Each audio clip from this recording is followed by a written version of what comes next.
ಅಂತಂದರೆ ನನಗೆ ಯಾಕೆ ಕೊಡಬಾರ್ದು? ಹಾಗಿದ್ದರೆ ನಾನು ಸಿದ್ದರಾಮಯ್ಯನವರ ಬೇರೆ ಕೇಳ್ತಾ ಇಲ್ಲ. ಒಂದು ವೇಳೆ ಸಿದ್ದರಾಮಯ್ಯನವರು ನೀವು ಕೆಳಗಿಳಿಸೋದಿದ್ದರೆ ನನಗೆ ಕೊಡಿ. ಎರಡು ಆಪ್ಷನ್ ಏನು? ಒಂದು, ನಾನು ಪಕ್ಷಕ್ಕಾಗಿ ದುಡಿದಿದ್ದೇನೆ, 2013ರಲ್ಲಿ ಅಧಿಕಾರಕ್ಕೆ ತಂದಿದ್ದೀನಿ, ನನಗೆ ಮುಖ್ಯಮಂತ್ರಿ ಪಟ್ಟ ಸಿಗಲಿಲ್ಲ, ನಂಬರ್ 1. ಎರಡನೇದು, ನೀವು ಜಾತಿ ಗಣತಿ ಮಾಡ್ತೀರಿ, ದಲಿತರು ಅತಿ ಜಾಸ್ತಿ ಅಂತ ಹೇಳ್ತೀರಿ, ದಲಿತರಿಗೆ ಒಂದು ಅರ್ಹವಾಗಿ ಸಿಗಬೇಕಾದಂಥ ವಿಚಾರ ಬಂದಾಗ ಫ್ರಂಟ್ ರನ್ನರ್ ನಾನು.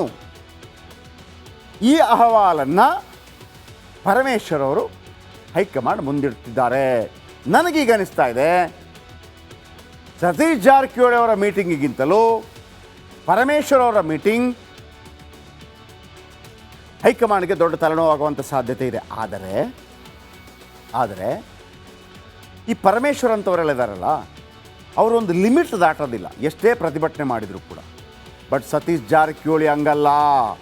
ಸತೀಶ್ ಜಾರಕಿಹೊಳಿ ಅವರು ನಾಳೆ ಏನಾದರೂ ಸಿದ್ದರಾಮಯ್ಯನವ್ರನ್ನ ಕೆಳಗಿಳಿಸಲೇಬೇಕು ಅಂತ ಅನಿವಾರ್ಯ ಪರಿಸ್ಥಿತಿ ಬಂದಾಗ, ತನಗೆ KPCC ಪಟ್ಟ ಸಿಗದೇ ಇದ್ದಾಗ, ಅಥವಾ DCM ಮತ್ತೊಂದು ಒಂದು ಪ್ರಮುಖ ಸ್ಥಾನಮಾನಗಳು ತಮ್ಮವರಿಗೆ ಸಿಗದೇ ಇದ್ದಾಗ, ನಾನು ನನ್ನ 40 ಜನ ಹೊರಟೋಗ್ತೀವಪ್ಪ ಅಂತ ಹೋಗೋದಕ್ಕೆ ಹೇಸುವವರಲ್ಲ.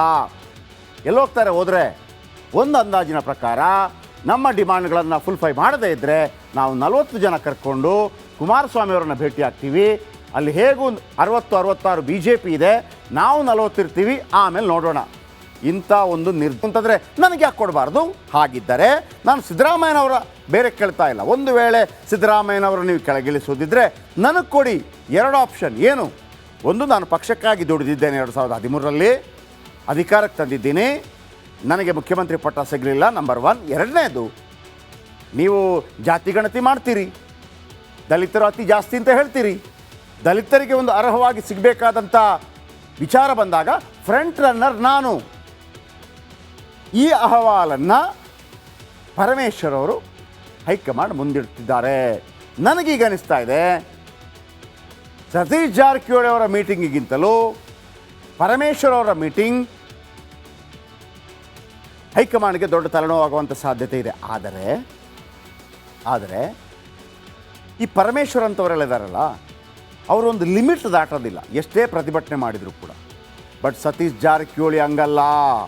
ಸತೀಶ್ ಜಾರಕಿಹೊಳಿ ಅವರು ನಾಳೆ ಏನಾದರೂ ಸಿದ್ದರಾಮಯ್ಯನವ್ರನ್ನ ಕೆಳಗಿಳಿಸಲೇಬೇಕು ಅಂತ ಅನಿವಾರ್ಯ ಪರಿಸ್ಥಿತಿ ಬಂದಾಗ, ತನಗೆ KPCC ಪಟ್ಟ ಸಿಗದೇ ಇದ್ದಾಗ, ಅಥವಾ DCM ಮತ್ತೊಂದು ಒಂದು ಪ್ರಮುಖ ಸ್ಥಾನಮಾನಗಳು ತಮ್ಮವರಿಗೆ ಸಿಗದೇ ಇದ್ದಾಗ, ನಾನು ನನ್ನ 40 ಜನ ಹೊರಟೋಗ್ತೀವಪ್ಪ ಅಂತ ಹೋಗೋದಕ್ಕೆ ಹೇಸುವವರಲ್ಲ.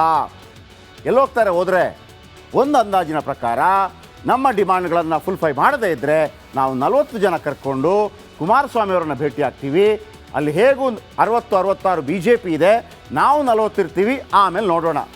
ಇಂಥ ಒಂದು ಅಂತಂದರೆ ನನಗೆ ಯಾಕೆ ಕೊಡಬಾರ್ದು? ಹಾಗಿದ್ದರೆ ನಾನು ಸಿದ್ದರಾಮಯ್ಯನವರ ಬೇರೆ ಕೇಳ್ತಾ ಇಲ್ಲ. ಒಂದು ವೇಳೆ ಸಿದ್ದರಾಮಯ್ಯನವರು ನೀವು ಕೆಳಗಿಳಿಸೋದಿದ್ದರೆ ನನಗೆ ಕೊಡಿ. ಎರಡು ಆಪ್ಷನ್ ಏನು? ಒಂದು, ನಾನು ಪಕ್ಷಕ್ಕಾಗಿ ದುಡಿದಿದ್ದೇನೆ, 2013ರಲ್ಲಿ ಅಧಿಕಾರಕ್ಕೆ ತಂದಿದ್ದೀನಿ, ನನಗೆ ಮುಖ್ಯಮಂತ್ರಿ ಪಟ್ಟ ಸಿಗಲಿಲ್ಲ, ನಂಬರ್ 1. ಎರಡನೇದು, ನೀವು ಜಾತಿ ಗಣತಿ ಮಾಡ್ತೀರಿ, ದಲಿತರು ಅತಿ ಜಾಸ್ತಿ ಅಂತ ಹೇಳ್ತೀರಿ, ದಲಿತರಿಗೆ ಒಂದು ಅರ್ಹವಾಗಿ ಸಿಗಬೇಕಾದಂಥ ವಿಚಾರ ಬಂದಾಗ ಫ್ರಂಟ್ ರನ್ನರ್ ನಾನು. ಈ ಅಹವಾಲನ್ನು ಪರಮೇಶ್ವರ್ ಅವರು ಹೈಕಮಾಂಡ್ ಮುಂದಿಡ್ತಿದ್ದಾರೆ. ನನಗೀಗ ಅನಿಸ್ತಾ ಇದೆ, ಸತೀಶ್ ಜಾರಕಿಹೊಳಿ ಅವರ ಮೀಟಿಂಗಿಗಿಂತಲೂ ಪರಮೇಶ್ವರ್ ಅವರ ಮೀಟಿಂಗ್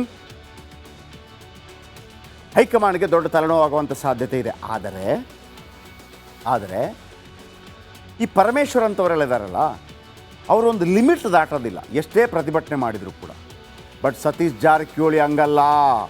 ಸತೀಶ್ ಜಾರಕಿಹೊಳಿ ಅವರು ನಾಳೆ ಏನಾದರೂ ಸಿದ್ದರಾಮಯ್ಯನವ್ರನ್ನ ಕೆಳಗಿಳಿಸಲೇಬೇಕು ಅಂತ ಅನಿವಾರ್ಯ ಪರಿಸ್ಥಿತಿ ಬಂದಾಗ, ತನಗೆ KPCC ಪಟ್ಟ ಸಿಗದೇ ಇದ್ದಾಗ, ಅಥವಾ DCM ಮತ್ತೊಂದು ಒಂದು ಪ್ರಮುಖ ಸ್ಥಾನಮಾನಗಳು ತಮ್ಮವರಿಗೆ ಸಿಗದೇ ಇದ್ದಾಗ, ನಾನು ನನ್ನ 40 ಜನ ಹೊರಟೋಗ್ತೀವಪ್ಪ ಅಂತ ಹೋಗೋದಕ್ಕೆ ಹೇಸುವವರಲ್ಲ.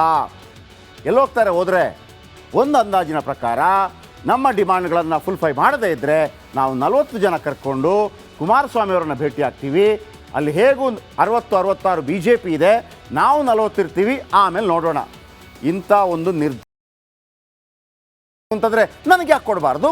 ಹಾಗಿದ್ದರೆ ನಾನು ಸಿದ್ದರಾಮಯ್ಯನವರ ಬೇರೆ ಕೇಳ್ತಾ ಇಲ್ಲ. ಒಂದು ವೇಳೆ ಸಿದ್ದರಾಮಯ್ಯನವರು ನೀವು ಕೆಳಗಿಳಿಸೋದಿದ್ದರೆ ನನಗೆ ಕೊಡಿ. ಎರಡು ಆಪ್ಷನ್ ಏನು? ಒಂದು, ನಾನು ಪಕ್ಷಕ್ಕಾಗಿ ದುಡಿದಿದ್ದೇನೆ, 2013ರಲ್ಲಿ ಅಧಿಕಾರಕ್ಕೆ ತಂದಿದ್ದೀನಿ, ನನಗೆ ಮುಖ್ಯಮಂತ್ರಿ ಪಟ್ಟ ಸಿಗಲಿಲ್ಲ, ನಂಬರ್ 1. ಎರಡನೇದು, ನೀವು ಜಾತಿ ಗಣತಿ ಮಾಡ್ತೀರಿ, ದಲಿತರು ಅತಿ ಜಾಸ್ತಿ ಅಂತ ಹೇಳ್ತೀರಿ, ದಲಿತರಿಗೆ ಒಂದು ಅರ್ಹವಾಗಿ ಸಿಗಬೇಕಾದಂಥ ವಿಚಾರ ಬಂದಾಗ ಫ್ರಂಟ್ ರನ್ನರ್ ನಾನು. ಈ ಅಹವಾಲನ್ನು ಪರಮೇಶ್ವರ್ ಅವರು ಹೈಕಮಾಂಡ್ ಮುಂದಿಡ್ತಿದ್ದಾರೆ. ನನಗೀಗ ಅನಿಸ್ತಾ ಇದೆ ಸತೀಶ್ ಜಾರಕಿಹೊಳಿ ಅವರ ಮೀಟಿಂಗಿಗಿಂತಲೂ ಪರಮೇಶ್ವರ್ ಅವರ ಮೀಟಿಂಗ್ ಹೈಕಮಾಂಡ್ಗೆ ದೊಡ್ಡ ತಲೆನೋವಾಗುವಂಥ ಸಾಧ್ಯತೆ ಇದೆ. ಆದರೆ ಈ ಪರಮೇಶ್ವರ್ ಅಂತವರೆಲ್ಲ ಇದ್ದಾರಲ್ಲ, ಅವರೊಂದು ಲಿಮಿಟ್ ದಾಟೋದಿಲ್ಲ ಎಷ್ಟೇ ಪ್ರತಿಭಟನೆ ಮಾಡಿದರೂ ಕೂಡ. ಬಟ್ ಸತೀಶ್ ಜಾರಕಿಹೊಳಿ ಹಂಗಲ್ಲ. ಸತೀಶ್ ಜಾರಕಿಹೊಳಿ ಅವರು ನಾಳೆ ಏನಾದರೂ ಸಿದ್ದರಾಮಯ್ಯನವ್ರನ್ನ ಕೆಳಗಿಳಿಸಲೇಬೇಕು ಅಂತ ಅನಿವಾರ್ಯ ಪರಿಸ್ಥಿತಿ ಬಂದಾಗ, ತನಗೆ KPCC ಪಟ್ಟ ಸಿಗದೇ ಇದ್ದಾಗ, ಅಥವಾ DCM ಮತ್ತೊಂದೋ ಒಂದು ಪ್ರಮುಖ ಸ್ಥಾನಮಾನಗಳು ತಮ್ಮವರಿಗೆ ಸಿಗದೇ ಇದ್ದಾಗ, ನಾನು ನನ್ನ 40 ಜನ ಹೊರಟೋಗ್ತೀವಪ್ಪ ಅಂತ ಹೋಗೋದಕ್ಕೆ ಹೇಸುವವರಲ್ಲ. ಎಲ್ಲೋಗ್ತಾರೆ ಹೋದರೆ, ಒಂದು ಅಂದಾಜಿನ ಪ್ರಕಾರ ನಮ್ಮ ಡಿಮಾಂಡ್ಗಳನ್ನು ಫುಲ್ಫೈ ಮಾಡದೇ ಇದ್ದರೆ ನಾವು 40 ಜನ ಕರ್ಕೊಂಡು ಕುಮಾರಸ್ವಾಮಿ ಅವರನ್ನು ಭೇಟಿ ಆಗ್ತೀವಿ. ಅಲ್ಲಿ ಹೇಗೂ 60-66 BJP ಇದೆ, ನಾವು 40 ಇರ್ತೀವಿ, ಆಮೇಲೆ ನೋಡೋಣ. ಇಂಥ ಒಂದು ಅಂತಂದರೆ ನನಗೆ ಯಾಕೆ ಕೊಡಬಾರ್ದು? ಹಾಗಿದ್ದರೆ ನಾನು ಸಿದ್ದರಾಮಯ್ಯನವರ ಬೇರೆ ಕೇಳ್ತಾ ಇಲ್ಲ. ಒಂದು ವೇಳೆ ಸಿದ್ದರಾಮಯ್ಯನವರು ನೀವು ಕೆಳಗಿಳಿಸೋದಿದ್ದರೆ ನನಗೆ ಕೊಡಿ. 2 ಆಪ್ಷನ್ ಏನು? ಒಂದು, ನಾನು ಪಕ್ಷಕ್ಕಾಗಿ ದುಡಿದಿದ್ದೇನೆ, 2013ರಲ್ಲಿ ಅಧಿಕಾರಕ್ಕೆ ತಂದಿದ್ದೀನಿ, ನನಗೆ ಮುಖ್ಯಮಂತ್ರಿ ಪಟ್ಟ ಸಿಗಲಿಲ್ಲ, ನಂಬರ್ 1. ಎರಡನೇದು, ನೀವು ಜಾತಿ ಗಣತಿ ಮಾಡ್ತೀರಿ, ದಲಿತರು ಅತಿ ಜಾಸ್ತಿ ಅಂತ ಹೇಳ್ತೀರಿ, ದಲಿತರಿಗೆ ಒಂದು ಅರ್ಹವಾಗಿ ಸಿಗಬೇಕಾದಂಥ ವಿಚಾರ ಬಂದಾಗ ಫ್ರಂಟ್ ರನ್ನರ್ ನಾನು. ಈ ಅಹವಾಲನ್ನು ಪರಮೇಶ್ವರ್ ಅವರು ಹೈಕಮಾಂಡ್ ಮುಂದಿಡ್ತಿದ್ದಾರೆ. ನನಗೀಗ ಅನಿಸ್ತಾ ಇದೆ ಸತೀಶ್ ಜಾರಕಿಹೊಳಿ ಅವರ ಮೀಟಿಂಗಿಗಿಂತಲೂ ಪರಮೇಶ್ವರ್ ಅವರ ಮೀಟಿಂಗ್ ಹೈಕಮಾಂಡ್ಗೆ ದೊಡ್ಡ ತಲೆನೋವಾಗುವಂಥ ಸಾಧ್ಯತೆ ಇದೆ. ಆದರೆ ಈ ಪರಮೇಶ್ವರ್ ಅಂತವರೆಲ್ಲ ಇದ್ದಾರಲ್ಲ, ಅವರೊಂದು ಲಿಮಿಟ್ ದಾಟೋದಿಲ್ಲ ಎಷ್ಟೇ ಪ್ರತಿಭಟನೆ ಮಾಡಿದರೂ ಕೂಡ. ಬಟ್ ಸತೀಶ್ ಜಾರಕಿಹೊಳಿ ಹಂಗಲ್ಲ. ಸತೀಶ್ ಜಾರಕಿಹೊಳಿ ಅವರು ನಾಳೆ ಏನಾದರೂ ಸಿದ್ದರಾಮಯ್ಯನವ್ರನ್ನ ಕೆಳಗಿಳಿಸಲೇಬೇಕು ಅಂತ ಅನಿವಾರ್ಯ ಪರಿಸ್ಥಿತಿ ಬಂದಾಗ, ತನಗೆ KPCC ಪಟ್ಟ ಸಿಗದೇ ಇದ್ದಾಗ, ಅಥವಾ DCM ಮತ್ತೊಂದೋ ಒಂದು ಪ್ರಮುಖ ಸ್ಥಾನಮಾನಗಳು ತಮ್ಮವರಿಗೆ ಸಿಗದೇ ಇದ್ದಾಗ, ನಾನು ನನ್ನ 40 ಜನ ಹೊರಟೋಗ್ತೀವಪ್ಪ ಅಂತ ಹೋಗೋದಕ್ಕೆ ಹೇಸುವವರಲ್ಲ. ಎಲ್ಲೋಗ್ತಾರೆ ಹೋದರೆ, ಒಂದು ಅಂದಾಜಿನ ಪ್ರಕಾರ ನಮ್ಮ ಡಿಮಾಂಡ್ಗಳನ್ನು ಫುಲ್ಫೈ ಮಾಡದೇ ಇದ್ದರೆ ನಾವು 40 ಜನ ಕರ್ಕೊಂಡು ಕುಮಾರಸ್ವಾಮಿ ಅವರನ್ನು ಭೇಟಿ ಆಗ್ತೀವಿ. ಅಲ್ಲಿ ಹೇಗೂ 60-66 BJP ಇದೆ, ನಾವು 40 ಇರ್ತೀವಿ, ಆಮೇಲೆ ನೋಡೋಣ. ಇಂಥ ಒಂದು ಅಂತಂದರೆ ನನಗೆ ಯಾಕೆ ಕೊಡಬಾರ್ದು? ಹಾಗಿದ್ದರೆ ನಾನು ಸಿದ್ದರಾಮಯ್ಯನವರ ಬೇರೆ ಕೇಳ್ತಾ ಇಲ್ಲ. ಒಂದು ವೇಳೆ ಸಿದ್ದರಾಮಯ್ಯನವರು ನೀವು ಕೆಳಗಿಳಿಸೋದಿದ್ದರೆ ನನಗೆ ಕೊಡಿ. 2 ಆಪ್ಷನ್ ಏನು? ಒಂದು, ನಾನು ಪಕ್ಷಕ್ಕಾಗಿ ದುಡಿದಿದ್ದೇನೆ, 2013ರಲ್ಲಿ ಅಧಿಕಾರಕ್ಕೆ ತಂದಿದ್ದೀನಿ, ನನಗೆ ಮುಖ್ಯಮಂತ್ರಿ ಪಟ್ಟ ಸಿಗಲಿಲ್ಲ, ನಂಬರ್ 1. ಎರಡನೇದು, ನೀವು ಜಾತಿ ಗಣತಿ ಮಾಡ್ತೀರಿ, ದಲಿತರು ಅತಿ ಜಾಸ್ತಿ ಅಂತ ಹೇಳ್ತೀರಿ, ದಲಿತರಿಗೆ ಒಂದು ಅರ್ಹವಾಗಿ ಸಿಗಬೇಕಾದಂಥ ವಿಚಾರ ಬಂದಾಗ ಫ್ರಂಟ್ ರನ್ನರ್ ನಾನು.